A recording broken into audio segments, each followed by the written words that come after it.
이어서 23과 헌신의 보상에 대해서 오늘 강의하려고 합니다.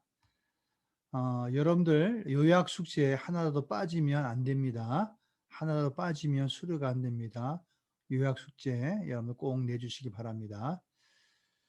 어, 여러분 우리가 주님 뜻대로 살아야 되겠다. 그렇게 결심을 하다가도 그렇게 살지 못하는 주된 이유가 뭐냐 이렇게 볼 때 이것은 생활의 염려 때문에 그렇습니다. 그러니까 주님 뜻대로 산다는 것은 좋은 것인데 이 생존 경쟁이 치열한 이 세상에서 내가 정말 주님의 뜻 이래 갖고 내가 살아남을 수 있을까? 이것부터 시작해서 남들은 악착같이 있는 시간 다 쏟아 부으면서 살아가는데 우리가 뭐 주님 봉사한다고 그러고 빠지고 뭐 섬긴다고 그러고 빠지고 어 이래 갖고 되겠느냐 하는 이런 생활의 염려 때문에 우리가 주님을 섬기는 것에 대해서 주저하지 않나 이런 생각이 듭니다. 근데 우리 주님께서는 이것을 아시고 마태복음 5 장과 7장 이 5 장에서 7 장까지를 산상수훈이라고 하는데 이 산상수훈 여기서 어찌 보면 주님께서는 우리가 어떻게 살아야 되는지 여러 가지로 말씀하셨습니다. 그러니까 이 산상수훈은 우리가 이 땅에서 우리가 어떻게 살아가야 되는지 말씀하고 있는데 그 가운데 에 어 어찌 보면 어 이 이 산상수훈을 이 청중의 입장에서 예수님의 이야기를 이렇게 들으면요. 우리 마음속에서 이런 생각이 왔다 갔다 할 것입니다. 산상수훈 읽으면서 '아 이게 참 좋은 얘기다.' 그렇게 살면 얼마나 좋겠습니까? 그렇게 살면 얼마나 아름다운 공짜가 되겠습니까? 하지만 그래 갖고 어떻게 우리가 세상을 살아갈 수 있을까 현실적으로. 이런 마음이 드는 겁니다. 예를 들어서 오른밤을 치고 왼밤을 돌려대고 뭐 이런 얘기를 하거든요. 뭐 "온유한 자는 복이 있나니 땅은 기업으로 받을 것이다." 이렇게 말하고 있죠. 여러분 다 좋은 이야기고 아름다운 이야기지만 우리 생활은 어떻게 되느냐 하는 이런 생각이 들 것입니다. 그래서 우리 주님께서는 우리 머리에 이런 생각이 오고 가는 것을 다 아시고 5 장에서 7 장까지 산상수훈이라는데 그 한가운데 "너희는 이것을 걱정하지 말아라." 하는 이런 말씀을 두셨습니다. 그래서 마태복음 6장 25 절부터 34 절까지 있는 말씀입니다. 제가 읽으면서 이렇게 말씀을 드리겠습니다. 그러니까 "너희가 이렇게 염려하지 말아라. 응? 너희가 잠깐만 마음 가운데 이래 갖고 크리스찬으로 산다는 것이 정말 가능하느냐? 어? 현실 가운데 가능하냐?" 막 걱정하고 염려하는데 그래서 우리가 어찌 보면 이런 헌신된 삶을 살아가지 못하는데 염려하지 말라면서 세 가지 이유를 대십니다. 첫째는 25절 말씀이죠. 마태복음 6장 25절 다 같이 읽겠습니다. "그러므로 내가 너희에게 말한다. 목숨을 부지하려고 무엇을 먹을까 또는 무엇을 마실까 걱정하지 말고 몸을 감싸려고 무엇을 입을까 걱정하지 말아라. 목숨이 음식보다 소중하지 아니하냐? 몸이 옷보다 소중하지 아니하냐?" 여러분 이것이 우리말로 바꾸면 이겁니다. 먹고 마시고 뭐 집이나 뭐 이러고 하는 것이 다 너희가 잘 살고 잘 살아보고자 하는 것이 아니냐. 다시 말하면 먹고 마시고 돈을 벌고 이것이 단지 방법이 아니냐 하는 거예요. 그래서 이 방법인데 이것이 목적이 돼 갖고 이것 때문에 너희가 염려하며 산다는 겁니다. 너희가 이게 방법인데 이것이 목적이 돼 갖고 이렇게 염려하며 산다면 산다는 의미가 어디 있느냐 하는 거예요. 이렇게. 너희가 이 목적과 이 방법들을 혼동하지 말라는 이야기예요. 여러분 미국에 이민을 가시는 분들 대부분은요. 대부분이 자녀들의 교육 때문에 가십니다. 근데 미국에 가서는 이분들이 음 막 일을 쓰리 잡을 뛰거든요 이렇게. 자녀를 위해서 미국 갔는데 음 막 쓰리 잡 뛰는 겁니다. 그러다 보니까 애들과 보낼 시간이 없는 겁니다. 그러다 보니까 아이들을 방치하게 돼요. 아이들 교육 때문에 아이를 방치하게 돼요. 그러니까 애들이 나쁜 아이들과 놀고 그러다가 갑자기 경찰서에서 전화가 옵니다. 아이가 권총 들고 강도질에서 잡혔으니까 보수금 내고 자녀를 데려가라는 연락이 오는 겁니다. 그때 그분들이 큰 충격을 받고 하늘이 까매지는 거죠. 그러니까 이분들은 목적과 이 방법이 바뀐 거예요 이렇게. 어느 순간에 자녀들 때문에 왔다 그러는데 어느 순간에 그 목적이 돈이 된 거예요 이렇게. 그 자녀들을 방치해 버리는 겁니다. 아니 미국에 자녀들 때문에 왔다 그러는데 자녀를 그렇게 방치하면 어떻게 합니까? 여러분 그래서 우리가 바쁘게 살고 있지만 항상 '내가 왜 이렇게 뛰고 있는가? 무엇 때문에 뛰고 이런 생각을 해야 됩니다. '내가 왜 이렇게 뼈 빠지게 일하고 있는가? 내가 왜 하느냐?' 말이죠. 이것은 방법이라는 거예요, 잘 살기 위해서. 우리가 항상 잊어서는 안 됩니다. 제가 아는 집사님이 있는데 이 집사님의 남편을 놓고 전도하기 위해서 제가 몇 번 찾아갔어요. 제가 전도사 때. 근데 이 남편이 얘기하기를 "전도사님 제가 사업이 쪼끔만 잘 되면 제가 그러면 그때 꼭 교회를 나가겠습니다." 이렇게 말씀하는 그 사업장을 놓고 기도해 달래요 이렇게. 근데 매년 가면요 그분이 그렇게 얘기하는 겁니다. "내가 쪼금만 더 벌고 쪼금만 더 벌고." 여러분 그렇게 10 년이 갔어요. 그러다가 그분이 그냥 암에 걸렸어요. 그리고 임종 예배를 드려 달라는 겁니다. 그래서 임종 예배를 드렸어요. 근데 임종 예배를 드리면서도 마음 가운데 염려가 가득 있는 겁니다. 그러다가 그분은 간 거예요. 조금 벌다가 조금만 더 벌다가 간 거예요. 우리는 멈춰 서야 됩니다. 돈이 인생의 목적이 아니잖아요. 돈은요, 내가 그 목적을 이루기 위한 방법 아닙니까? 우리는 방법을 향해 가는 이런 삶에서 멈춰 서야 되는 겁니다. 우리는 참된 목적을 향해 나아가야 되는 거예요. 저는 건강을 상하면서까지 할 것은 없다고 봐요. 잘 살고자 하는데 몸을 상하게 하면 안 되죠. 그죠? 두 번째 하나님께서 우리 보고 염려하지 말라는 것은요. 26 절에 있는 말씀입니다. 26절 말씀. "공중의 쇠를 보아라. 씨를 뿌리지도 않고 거두지도 않고 곳간에 모아들이지도 않으나 너희 하늘 아버지께서 그것들을 먹이신다. 너희는 새보다 귀하지 아니하냐?" 그러면서 27 절에 이렇게 말씀하죠. "너희 가운데서 누가 걱정을 해서 자기 수명을 한순간인들 누릴 수 있느냐? 누릴 수 있느냐?" 여러분 여기서 예수님이 염려하지 말라는 이유는요. 너희가 염려해 갖고 소용없는 것들이 있다는 거예요. 염려해도 소용이 없는 것 같고 왜 염려하느냐 이거예요. 그래서 여러분 우리 가운데는 아주 상습적으로 그냥 염려하는 분도 있습니다. 그래서 어떤 분은 태양이 식는다고 염려하는 분이 있어요. 이렇게. 여러분 한참 걸립니다. 태양이 식는 거. 물론 여러분들 가운데는 이런 분들이 없는 줄 알아요. 하지만 제가 염려하는 분들을 위해서 한 가지 방법을 가르쳐 드리겠습니다. 여러분 일주일에 염려하는 날을 정하십시오. 예를 들어서 염려하는 날을 목요일로 정했다면요. 시간도 정하세요. 그래서 목요일 날 9시 부터 10시 까지는 염려하는 날, 음 염려하는 날이다 하고 딱 정하시고 그래서 평상시에 염려가 생기면요.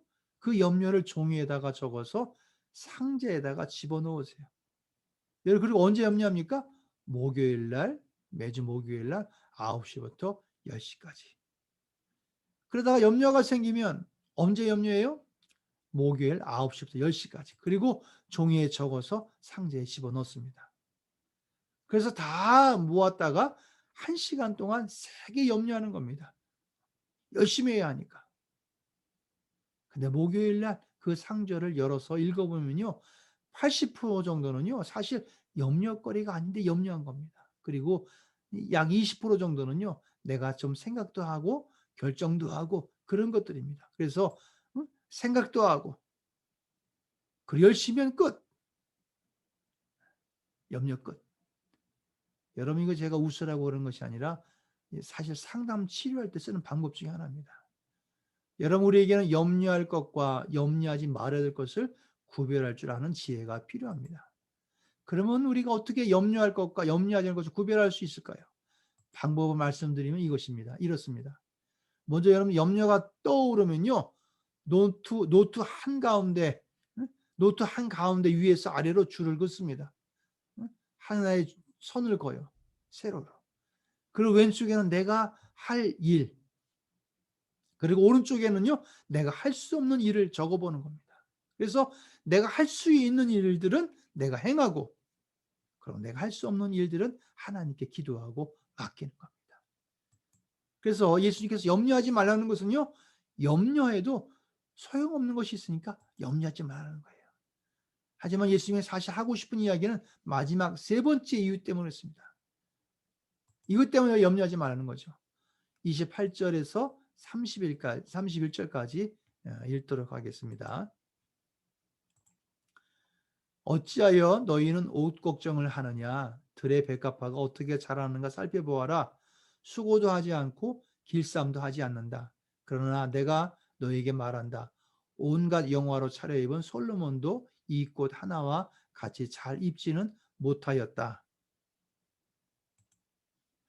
오늘 있다가 내일 아궁이에 들어갈 들풀도 하나님께서 이렇게 같이 입히시거든 하물며 너희들을 입히지 않겠느냐. 믿음이 적은 사람들아, 그러므로 무엇을 먹을까, 무엇을 마실까, 무엇을 입을까 하고 걱정하지 말아라. 여러분 여기서 무엇을 먹을까, 무엇을 마실까, 무엇을 입을까, 그러니까 그냥 굶어 죽지 않고 목말라 죽지 않고 얼어 죽지 않고 뭐 이런 생각을 하는데 그런 이야기 아닌 거 여러분들 아시죠? 오늘날 같으면 이런 겁니다. 예수님께서 야 너희들 집세는 어떻게 내고 자동차 보험은 어떻게 내고 자녀 교육은 어떻게 시키고 그 노후는 어떻게 준비하고 너무 이런 것 갖고 너희들 염려하지 말라 이런 얘기를 하고 있는 거예요. 그러면서 그 이유가 뭐냐면 저는 그 이유에 대해서 예수님께서 이런 것들은 썩 중요한 것이 아니기 때문에 염려하지 말아라 이렇게 할 줄 알았습니다. 근데 예수님께서 염려하지 말라는 것은 이것이 중요하지 않아서가 아니라 중요하기 때문에 염려하지 말라는 겁니다. 32절 말씀 이 보면 이 모든 것은 모두 이방 사람들이 구하는 것이요 너희 하늘 아버지께서는 이 모든 것이 너희에게 필요하다는 것을 아신다. 하나님 알고 있기 때문에 염려하지 말라는 거예요. 이렇게. 예수님이 이야기하는 이겁니다. 너희들이 뭐 집세는 어떻게 내고 자동차 보험 어떻게 내고 자녀 교육 어떻게 시키고 노후를 어떻게 하나 어떻게 사나 하는 것 같고 너무 염려하지 말아라. 이런 것이 중요하지 않아서가 아니라 반대로 거꾸로 너희들이 이 세상을 살면 이런 것들이 필요하다는 것을 하나님이 아시니까 염려하지 말라는 겁니다. 포인트가요. 그러면서 예수님이 하시는 말씀이 뭐냐면 33절 중요한 말씀입니다. 너희는 먼저 하나님의 나라와 하나님의 의를 구하여라. 그러면 이 모든 것을 너희에게 더하여 주실 것이다. 라는 거죠. 그러니까 이 33절의 이 포인트는 뭐냐면 우선순위의 문제를 말하고 있는 겁니다. 여기에 초점은 뭐냐면 먼저라는 얘기죠. 먼저. 그리하면 이게 여기에 초점을 둬야 돼요. 그러니까 예수님의 이야기는 너희가 세상을 살려면 집세도 내야 하고 자녀 교육비도 내야 하지만 또 자동차도 있어야 되고 은퇴도 준비되는 그 필요를 하나님이 다 알고 계시지 않느냐 는 거예요. 이렇게. 하나님은 알고 있다는 겁니다. 그렇기 때문에 너희는 먼저 우선순위를 제대로 세우고 살라는 이야기입니다. 너희는 먼저 그리하면 그러니까 너희는 먼저 그의 나라와 그의 일을 구하라. 그리하면 이 모든 것은 너희에게 더하여 주실 것이다. 이것이 예수님의 말씀입니다. 여러분 제가 인생을 출장이다 그러면서 출장비 이야기를 했죠. 여러분 출장비 이야기가 바로 이것을 말하는 거예요. 하나님께서 우리에게 이 세상에 사명을 주어서 이 세상에 보내주셨다면 내가 나를 향하신 하나님의 뜻이 무엇인지 그 사명을 완수하는 그런 삶을 살면 회사에서 출장을 보낸 사람은 출장비를 대주듯이 우리 생활을 책임져 주시지 않겠느냐 이거죠. 이게 예수님의 포인트입니다. 여러분 근데 어이없게도 많은 사람들이 이 세상에 출장 와서는 출장 온 것 즉 사명은 잊어버리고 그냥 출장비만 버는데 애를 쓴다 이겁니다. 여러분 정말 우스운 거죠. 여러분 내가 보기에는요. 우리 삶의 우선순위를 바꿔야 되는 겁니다. 어떤 분은 나는 먼저 먹고 마시는 문제를 해결하면 하나님 나라 일을 하겠다 그러는데 근데 여러분들 정말 먹고 사는 문제가 언제 해결이 됩니까? 여러분 결코 안 끝나요. 인간의 욕심은 끝이 없는 겁니다. 결국 하늘나라 하나님 나라의 의를 구하면은 이런 삶은 한 번도 살지 못하고 그냥 가는 거예요. 여러분 이렇게 그래서 여러분 우리의 믿음이 필요한 겁니다. 이럴 때 우리의 믿음이 필요한 것인데 우리가 과감하게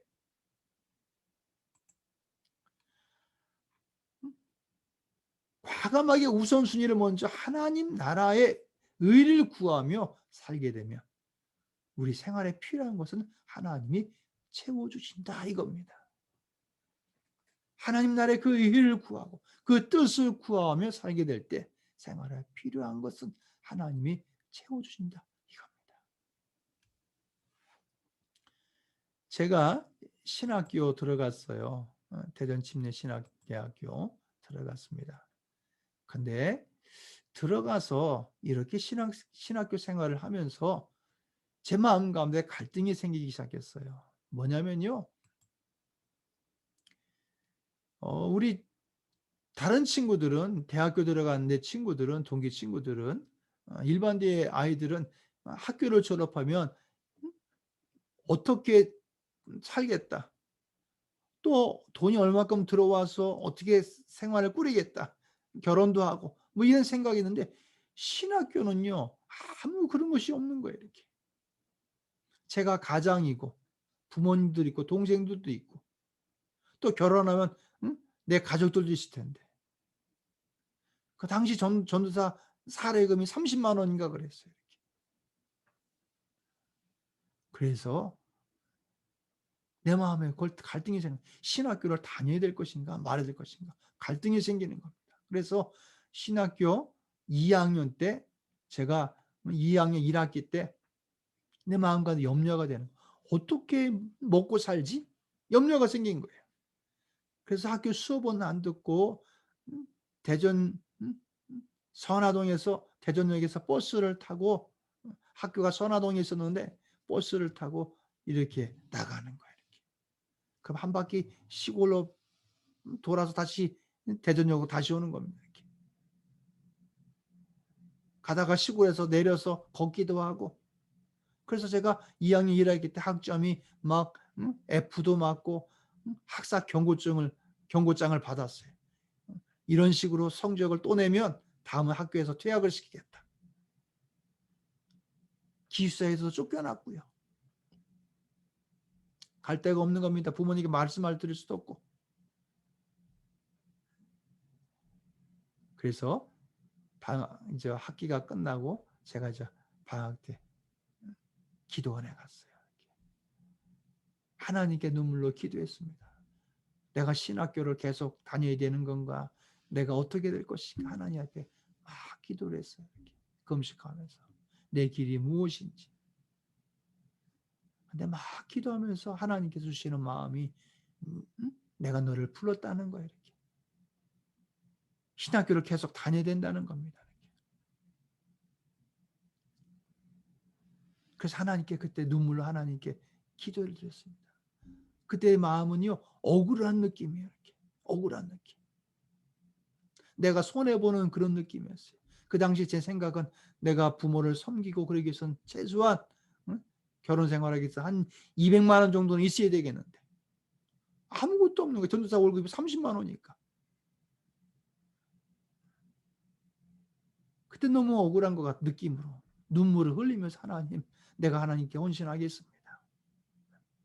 내가 하나님 기뻐하시는 그런 삶을 살겠습니다. 그렇지만 하나님 저를 책임져 주세요.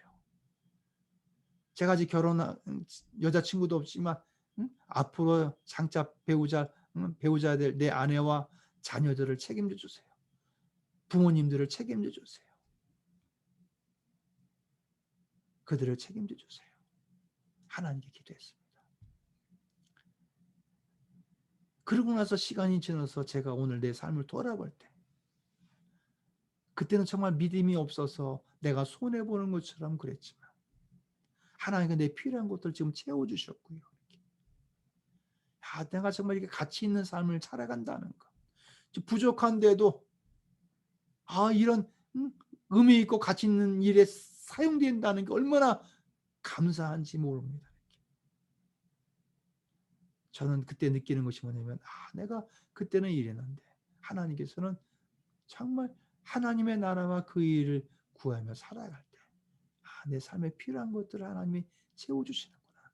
그때는 내가 몰라서 믿음이 없어서 억울한 느낌으로 눈물을 흘리며 하나님께 기도했는데 하나님께서 그 기도를 받으셔서 나를 이렇게 쓰셨구나. 이렇게 채워주셨구나. 얼마나 감사한지 모릅니다. 여러분 33절에 하나님의 의는요. 하나님의 그 의는 하나님의 뜻을 생각하면 됩니다. 우리가 하나님의 의를 구하는 삶을 살아야 되는데 여러분 하나님의 뜻을 생각하면 됩니다. 우리가 헌신될 세 가지 영역이 있죠. 여기 다뤘죠 지난번에. 우리 삶의 헌신될 가정, 직장, 교회에서 하나님의 뜻이 무엇인지 분별하며 살아가는 것. 그리고 그 뜻을 구하며 살아가는 삶. 이게 바로 하나님의 의를 구하는 삶이죠. 또 하나님의 나라를 생각할 때 하나님의 나라를 구하는 삶. 기준이 뭐냐? 첫째로 사역에 도움이 되는가? 이것을 통해서 내가 하나님의 사역에 도움이 되는가를 먼저 생각하는 겁니다. 그리고 내게 이익이 되는 것보다도 하나님의 뜻이 합당한가 안 한가를 먼저 생각하는 것을 말합니다. 이렇게 살아가는 거죠. 여러분 믿고 한번 해보시기 바랍니다. 제가 말씀한 우리의 헌신은 교회 일만이 아니죠. 나를 위한 주님의 소원을 구하면 어쩌면 믿음 생활에 도움이 되냐 안 되냐, 전도에 도움이 되냐 안 되냐, 이렇게 살면 하나님이 우리의 필요한 것들을 채워주십니다. 여러분 행함으로 우리가 복을 얻기를 바랍니다. 결정은 여러분들의 몫입니다. 결정은 여러분들의 몫입니다. 34절 말씀 보겠습니다. 그러므로 내일 일을 걱정하지 말아라. 내일 걱정은 내일이 맡아서 할 것이다. 한날의 괴로움은 그날에 겪는 것으로 족하다. 아멘. 내일을 걱정하지 말라는 거예요. 내일의 걱정은 내일이 맡아서 할 것이다. 여러분 우리가 염려에서 완전히 자유스러워지기 원한다면요, 우리는 하루하루 사는 법을 우리가 배워야 합니다. 여러분 하루하루 살아가는 삶이란 무엇입니까? 하루하루 살아가는 삶이란 뭐냐면 오늘만 생각하는 거예요. 우리는 오늘 주신 사명, 오늘 감당하며 살아가는, 내일로 미루지 말고 오늘 해야 될 일들, 오늘 감당하며 살아가. 또 한 가지 주신 축복을 오늘 내가 누리며 즐기며 살아가는 것을 말합니다. 여러분 절대로 내일의 염려 때문에 오늘의 축복을 잃어버리지 않겠다, 이렇게 결단하시고 오늘 하나님께 주신 것을 가지고 즐기는 삶을 살아가는 것, 이게 중요합니다. 그러니까 예수 안에서 우리는 자유스럽게 살아가는 거죠. 이렇게. 여러분 우리에게 주어진 건 오늘밖에 없어요. 우리는 오늘을 내일이 올지 안 올지 잘 몰라요. 이렇게. 물론 우리 즐기기만 하면 안 되죠. 우리는 출장 온 사람이기 때문에 내게 있는 사명을 감당해야 됩니다. 오늘 감당할 사명들을 살아가는 거예요. 오늘 시간이 부족하면 내일 하면 되는 거고요. 하지만 우리는 또 한 가지 하나님께 주신 것들을 즐겨야 됩니다. 그래서 아이들이 잘하는 것도 좀 보고요, 재롱 떠는 것도 보고요, 행복이라는 것도 느끼고요, 또 우리에게 주신 자연들도 우리는 즐겨야 합니다. 가을의 단풍도, 봄에 있는 벚꽃들도 즐겨야 됩니다. 여러분 과거에 대한 후회, 또 다가올 것에 대한 염려, 이건 우리 게 아닙니다. 오늘 하루 생각하세요. 내가 내일에 아무리 계획할지라도 하나님이 도와주셔야 되는 거죠. 미래에 대한 전혀 계획 없이 살라는 그런 말은 아니에요. 지금 우리 삶의 초점이 여러분 오늘에 돼야 됩니다. 많은 사람들은 사실은 거의 염려하는 사람 보면 90%가 미래를 생각해요. 아직 오지 않은 그 미래 때문에 90%를 여기 집중하다 보니까 오늘 누려야 될 행복도 놓치고 살아가는 거예요. 여러분 오늘 보면 많은 사람이 건강에 신경을 쓰죠. 아침 새벽부터 일어나서 막 트랙을 돌고 막 그렇습니다. 이렇게. 제가 겨울에 보니까 아침 6시에 테니스를 치러 6시 반, 7시에 테니스 치러 가보니까 7시인데 동네 트랙 운동장 트랙을 사람들이 막 정신없이 도는 겁니다. 이렇게. 수많은 사람들이. 미친 사람 같아요. 하늘이 검은데 막 도는 걸 보니까 무섭더라고요. 중요한 것은 여러분 우리는 건강이 목표가 아닙니다. 건강을 통해서 무엇을 하느냐 중요하죠. 근데 그 초점이 뭐냐? 하나님의 나라와 그 일을 구하는 거예요. 마태복음 우리 25장 14절에 30절 보면 달란트 비유가 나옵니다. 1달란트 받은 사람, 2달란트 받은 사람, 5달란트 받은 사람. 달란트, 1달란트는요, 노동자의 15년 품삯이라고 합니다. 어떤 분에게는 한 3억 원 정도라고 말해요. 그러니까 적은 돈이 아니죠. 이렇게. 작은 돈이 아닙니다. 작은 돈이 아니에요.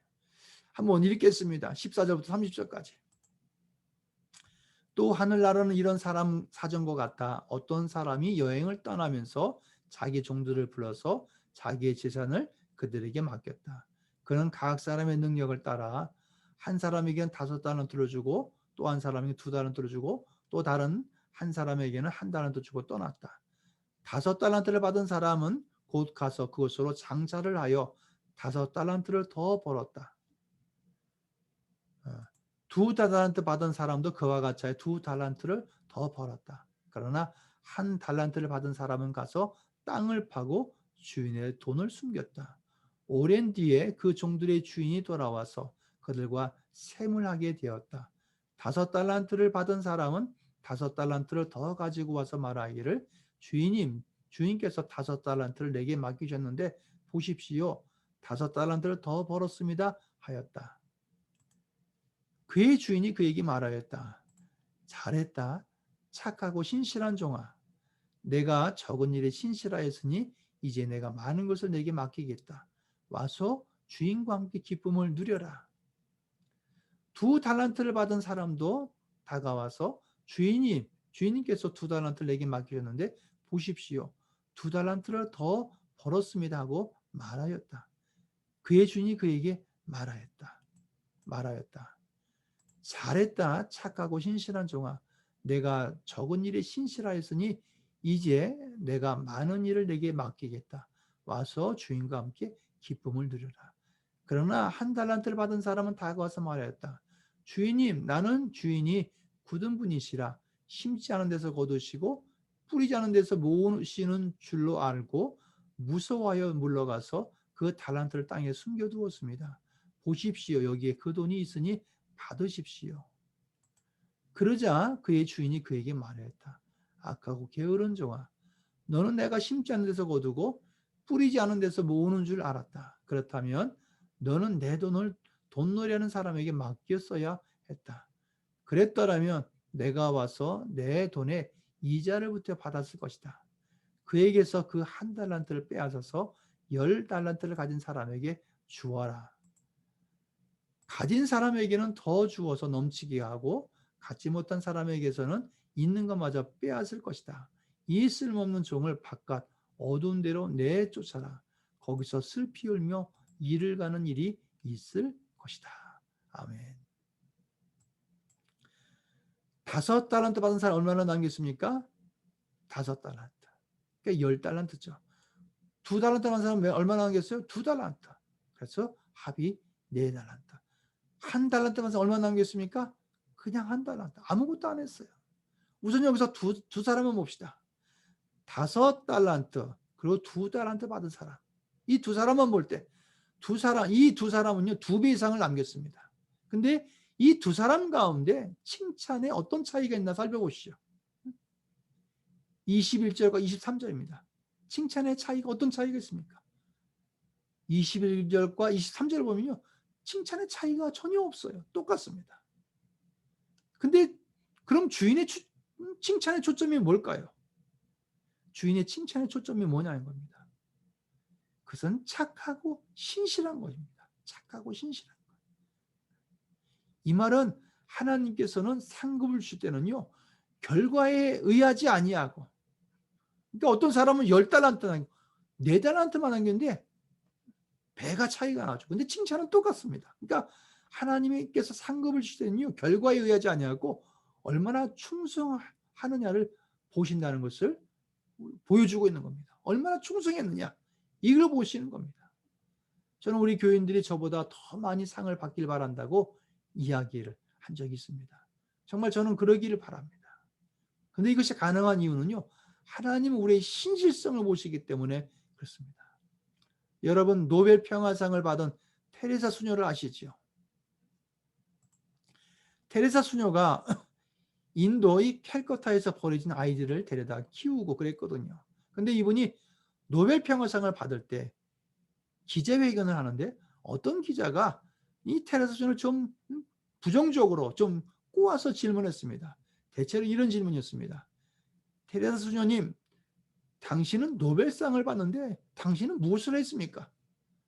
당신은 단지 캘커타에서 버려진 200~300명의 아이들을 살렸는데 근데 기업을 하는 사람들은 수많은 사람들을 고용하고 또 기업하는 사람 수많은 사람들에게 더 큰 혜택을 주는데 당신은 고작 애들 그냥 200~300명을 살렸다는 거 가지고 노벨 평화상을 받는 것에 당신은 어떻게 생각합니까?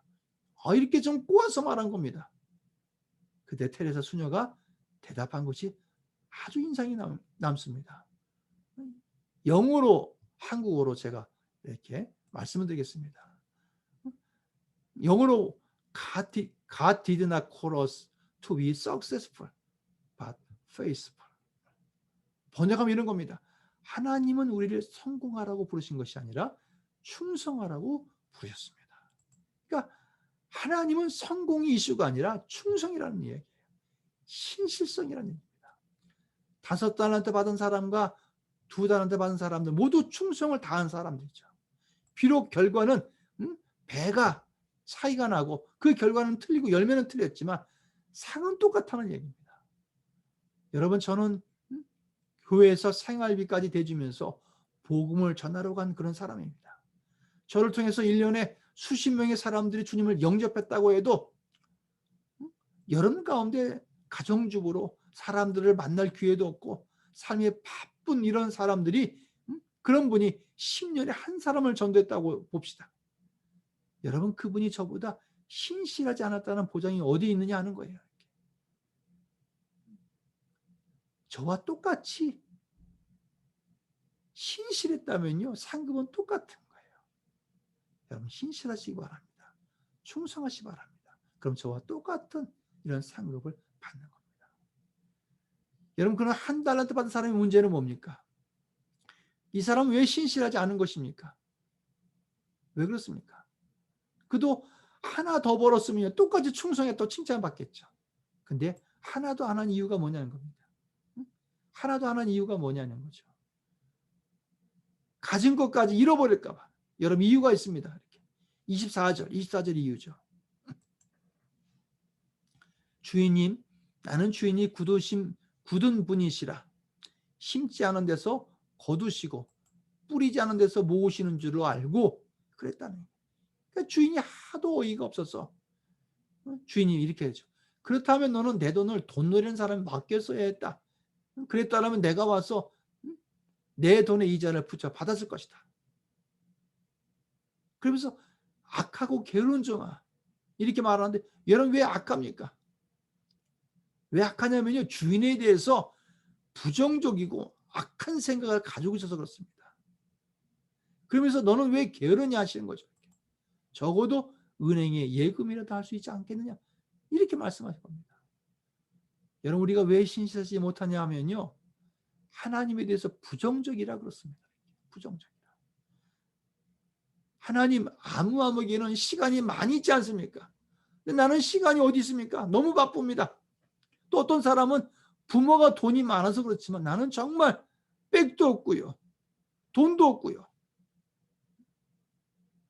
그 사람처럼 많지도 않습니다. 또 어떤 사람에게는 많은 은사를 줄 수 있는데 왜 내게는 아무것도 주지 않고 요구만 하십니까? 이렇게 부정적이기 때문에 우리가 신실하지 못하는 거예요. 그래서 여러분들 우리는 내가 받은 것 같고 충성하면 되는 겁니다. 한 달란트 받은 사람이 그것 갖고 충성하면 되는 거예요. 두 달란트 받은 사람 그것 갖고 충성하면 되는 겁니다. 그래서 우리는 내가 지금 있는 데서 내가 있는 상황에서 내가 있는 것 가지고 충성을 잘하면 되는 겁니다. 그러면 똑같이 상을 받는 겁니다. 여러분 하나님은 우리를 성공하라고 부르신 것이 아니라 충성하라고 부르셨습니다. 우리 마지막으로 고린도서 15장 58절 말씀 읽겠습니다. 그러므로 나의 사랑하는 형제자매 여러분 굳게 서서 흔들리지 말고 주님의 일을 더욱 많이 하십시오. 여러분이 아는 대로 여러분의 수고가 주님 안에서 헛되지 않습니다.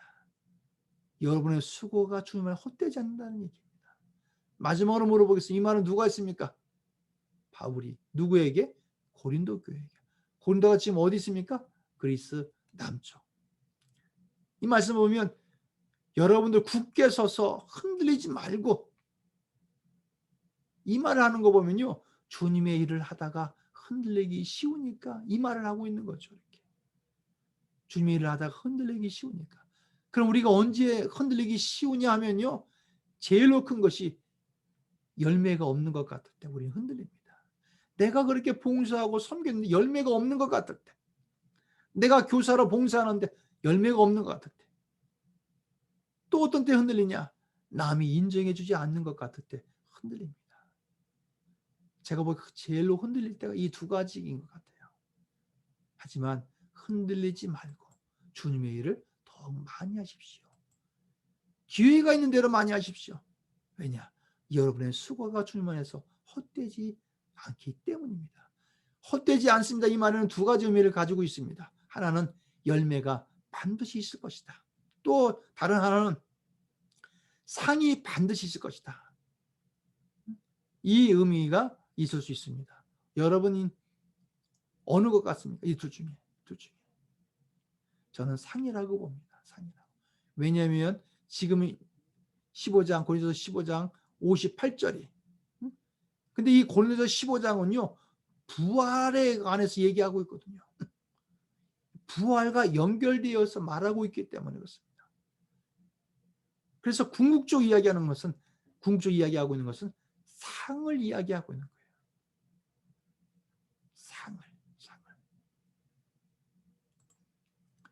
그래서 여러분도 천국의 상을 소망하며 사시기 바랍니다. 천국에는 상이 있습니다. 천국에는. 그 상은 노트나 연필이 아니에요. 우리가 상상할 수 없는 것일 것입니다. 그래서 그 상이 무엇인지 말하지 않았지만 우리가 도대체 알 수 없기 때문에 이해하지 못하지만 그렇지만 계속 상을 이야기하고 있는 겁니다.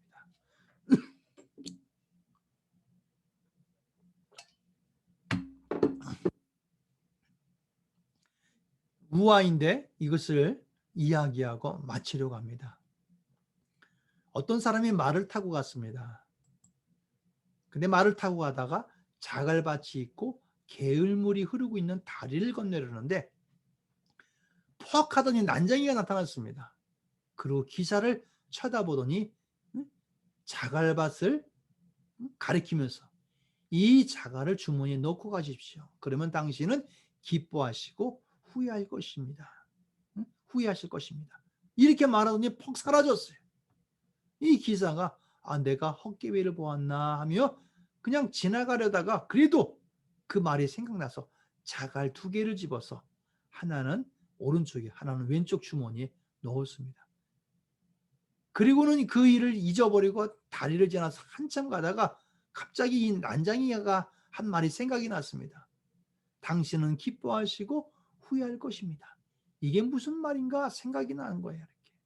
그래서 이게 무슨 말인가 하고 주머니에 있는 돌을 꺼내 보니까 이 돌이 황금 덩어리가 되어 있는 겁니다. 큰 황금이 자기 주머니에 2개 있는 거예요. 얼마나 기쁘겠어요. 야, 나 부자다. 이런 생각이 들면서 또 한 가지 마음이 내가 좀 더 가지고 올 걸. 이런 생각이 드는 거예요. 후회가 되는 거죠. 여러분, 제가 여러분에게 천국 이야기를 해도 여러분 나중에 기뻐하고 후회하지 마시고요. 천국엔 분명히 상이 있습니다. 우리가 상상할 수 없는 상이 있습니다. 여러분, 기뻐하고 나중에 후회하지 마시고 여러분 천국의 상을 위해서 사셔서 제가 모르긴 저보다 상을 더 많이 받으시는 분들이 많이 나오기 바랍니다. 하나님께서는 우리에게 상 주시기를 원하십니다. 그것은 여러분이 충성하면 됩니다. 충성하면. 그래서 상 많이 받는 분들 되시기를 주님의 이름으로 축원합니다.